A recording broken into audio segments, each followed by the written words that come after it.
एक बेलपत्र, 3 शमी पत्र।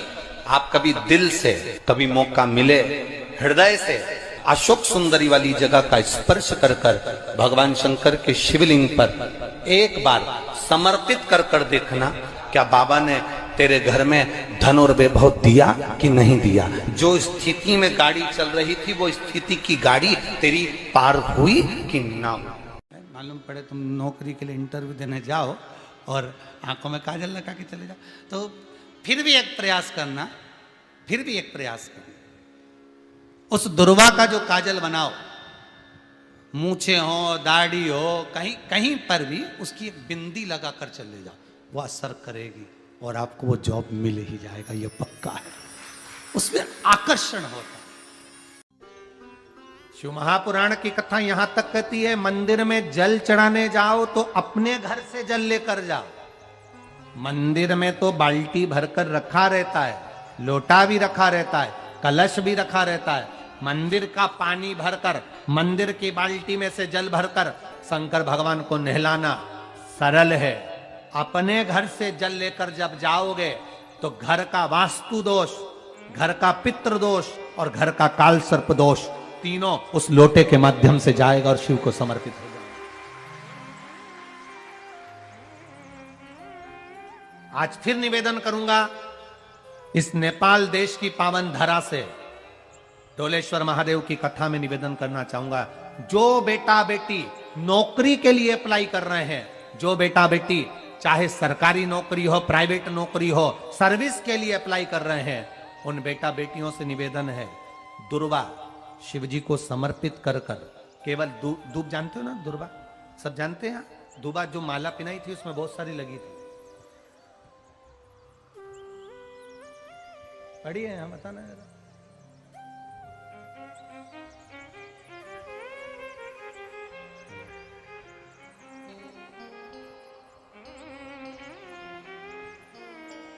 दुर्वा,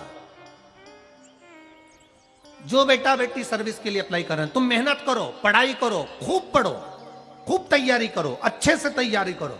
जितनी मेहनत तुमने पूर्व में करी उससे दुगनी मेहनत तुम करो उस नौकरी को पाने के लिए।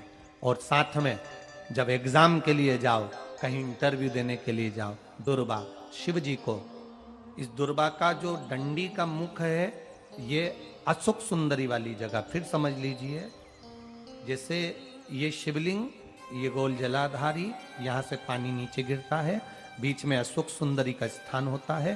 तो ये जो दुर्वा हम चढ़ाएंगे तो इसका डंडी का मुख शिवलिंग की पर चढ़ाएंगे, तो ये शिवलिंग पर डंडी की जो भाग है वो अशोक सुंदरी की ओर हो गया और ये भाग इस ओर हो गया। शिव जी को समर्पित कर कर पहले दुर्वा चढ़ाएंगे, उसके बाद में देवाधिदेव महादेव को 1 लोटा जल जो तुम घर से लेकर गए हो वो समर्पित करो। 3 महीना लगातार अपनी पढ़ाई की मेहनत करो, अपने इंटरव्यू की मेहनत करो और खूब अच्छा पढ़कर साथ में 1 लोटा जल और दुर्वा, शिव जी को भले 10 दुर्वा की जगह केवल 1 दुर्वा चढ़ाओ, चढ़ाकर जल चढ़ाना, 3 महीने तक लगातार बाबा से प्रार्थना करना। विश्वास कहता है अगला पत्र तुम्हारा व्यासपीठ पर होगा, नौकरी लगेगी, निश्चित है। आप करो मेहनत, कर्म करने में पीछे मत हटना, पढ़ने में पीछे मत हटना, विद्या अध्ययन करने में पीछे मत हटना, अच्छी एजुकेशन पाने में पीछे मत हटना। पहले मेहनत अपनी करो। पूर्व में जो इंटरव्यू दिए हैं उसमें जितनी कमी रह गई, अगली कमी को पूर्ण करने के लिए अच्छी मेहनत करो, खूब पढ़ो, खूब अच्छे से विद्या अध्ययन करो और फिर बाबा पर समर्पित होकर जाओ, बाबा पर विश्वास कर कर जाओ, भरोसा पूरा कर कर जाना।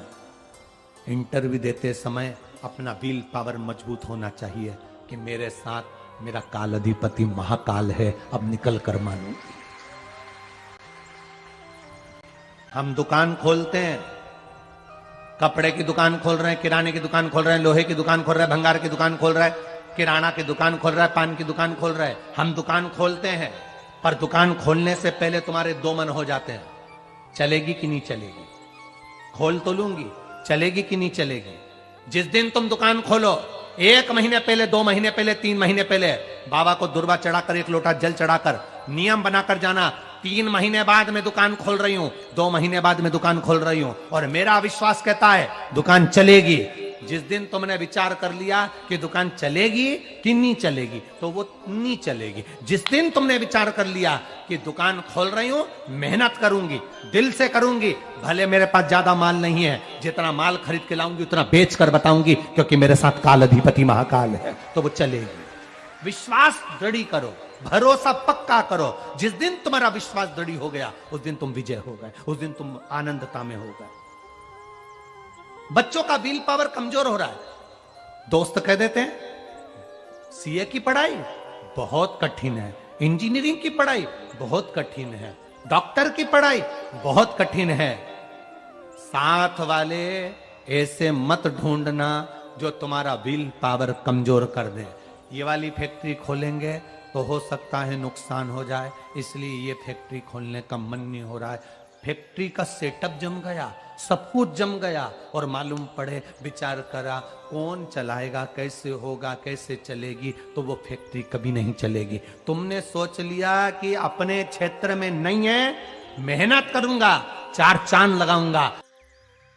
अन्य स्त्री के चक्कर में आ जाए या कोई अलग जगह उसकी व्यसनता, उसकी दोस्ती बढ़ती जा रही है, जुए में रमने लगा है, गलत कर्म में जाने लगा है, उस पति को सही मार्ग पर लाने के लिए ताने नहीं दिए जाते, गाली नहीं दी जाती, झगड़ा नहीं करना चाहिए। एक काम करना चाहिए, जहां पर शिव पंचायत बैठी, भगवान विष्णु, जगदम्बा, भोलेनाथ, ये शिव पंचायत के अंतर्गत, गणेश जी, ये पंचायत के अंतर्गत ये आते हैं, शिव पंचायत। शास्त्र कहता है जिस मंदिर में शिव पंचायत बैठी हो, उस मंदिर में देवी जी के सामने एक पान के पत्ते पर अपनी कामना कर कर पति जिस नारी या किसी के चक्कर में फंसा हो, उसका नाम लेकर, पति का नाम लेकर, एक पान के पत्ते में देवी के सामने